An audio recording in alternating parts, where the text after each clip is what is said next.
I've let somebody sit in a review and hear something for the first time that I had known for 6 months.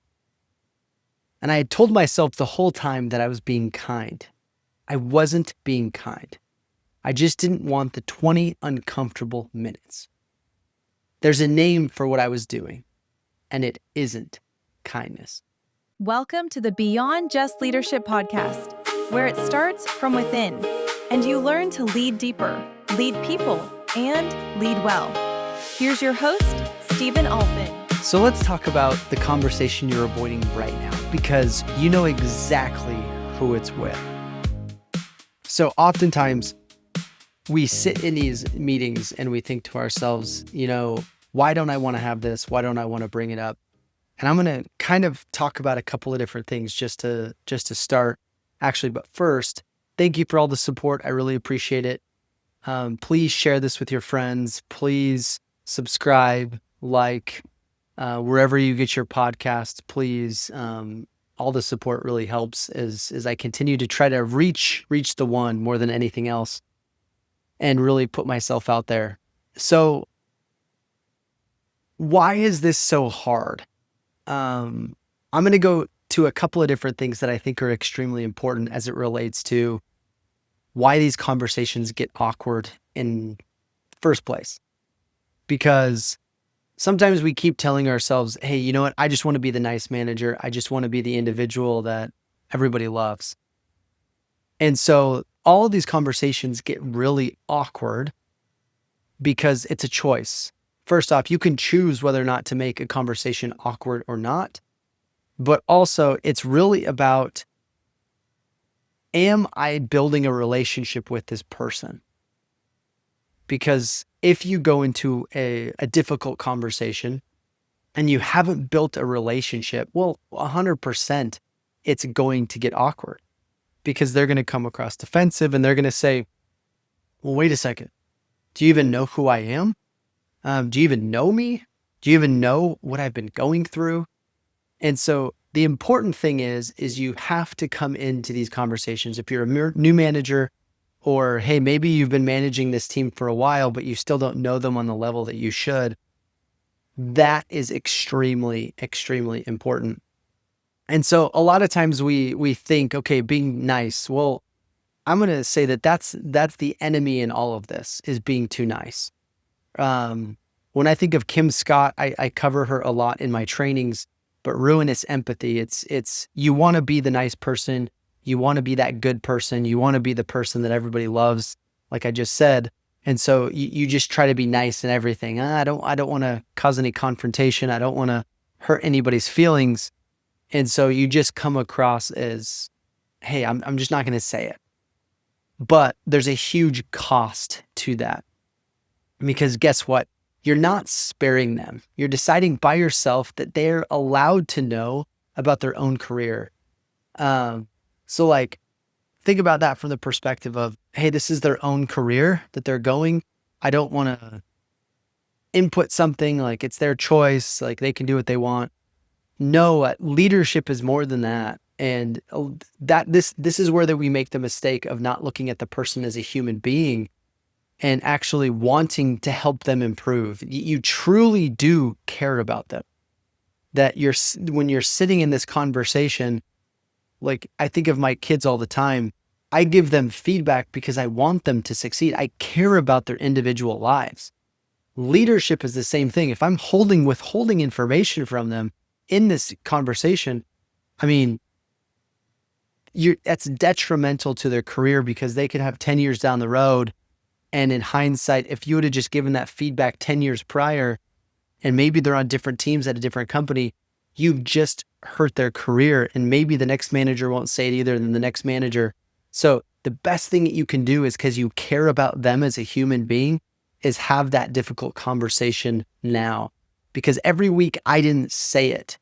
I made it more expensive for that person. It never cost me anything.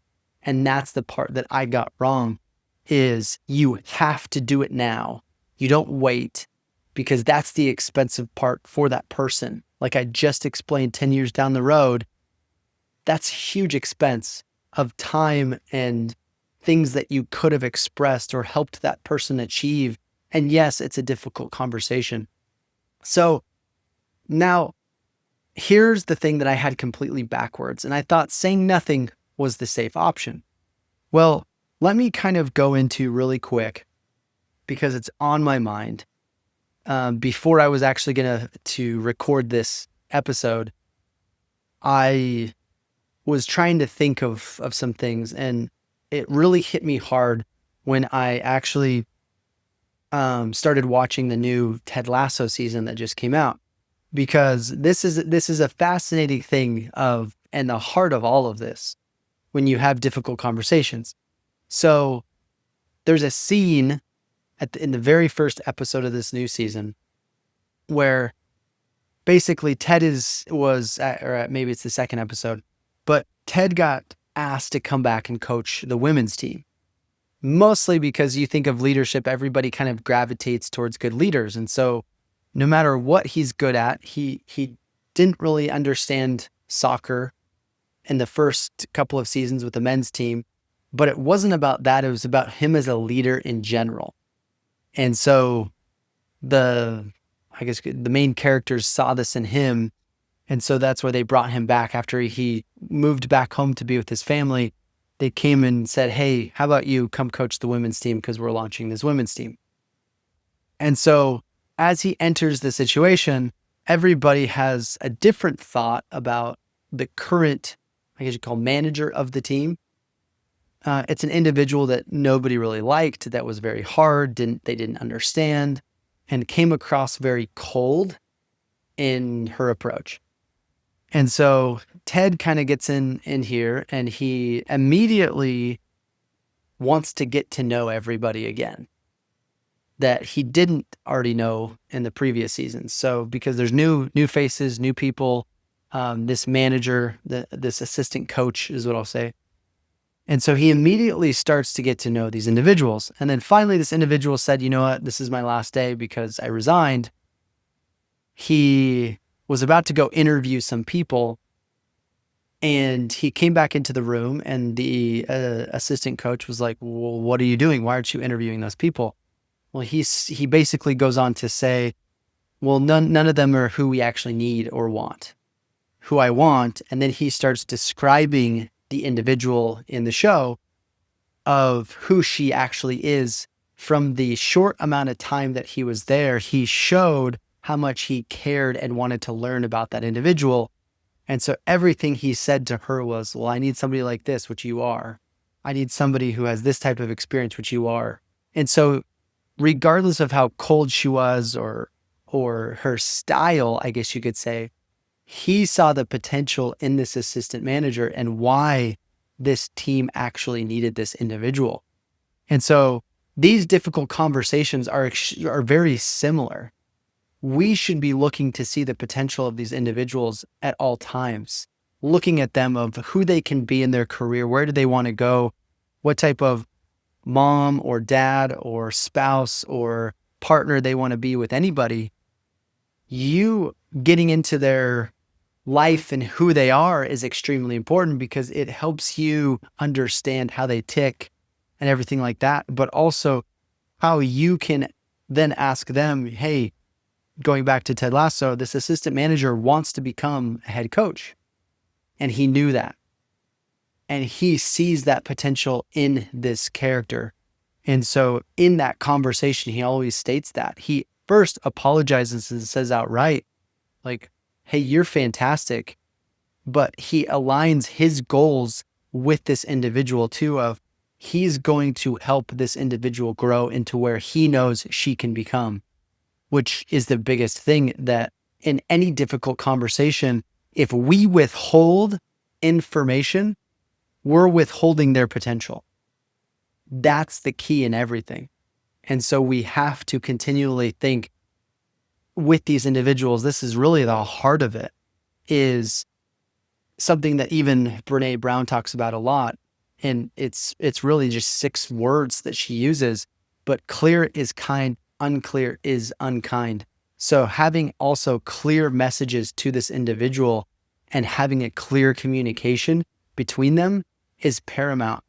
The second thing to this is being specific, because a lot of times we walk into these situations or walk into these conversations and we're extremely unclear about it.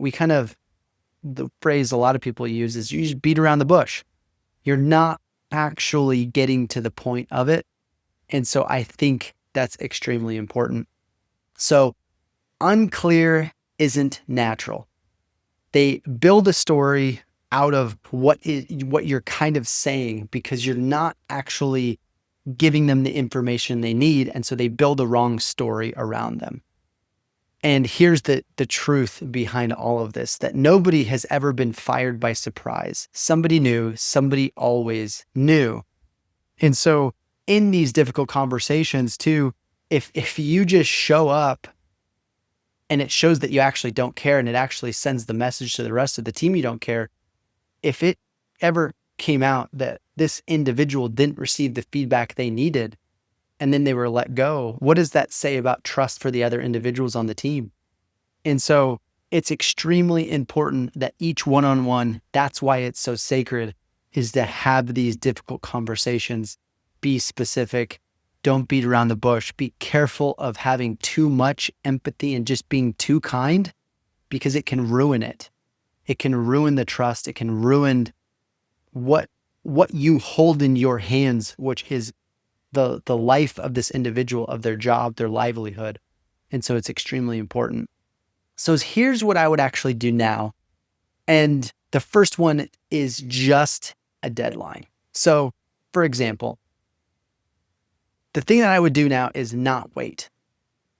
So if something happened, yes, there's usually emotions from it. Don't do something immediate, like right then, right there.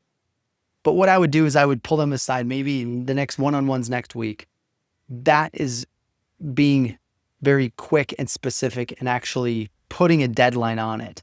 If you continue to kick the can down the road, they're not going to receive the feedback they need. So that time in that one-on-one, when they sit down, is you actually call out the issue. So I'll give this as an example. So let's say you have Larry. In Tuesday's meeting, you cut Dave off twice. So it's like something very specific that you're telling them that they did that you saw. And so don't get to the conclusion of it. It's basically saying you're just not being a team player.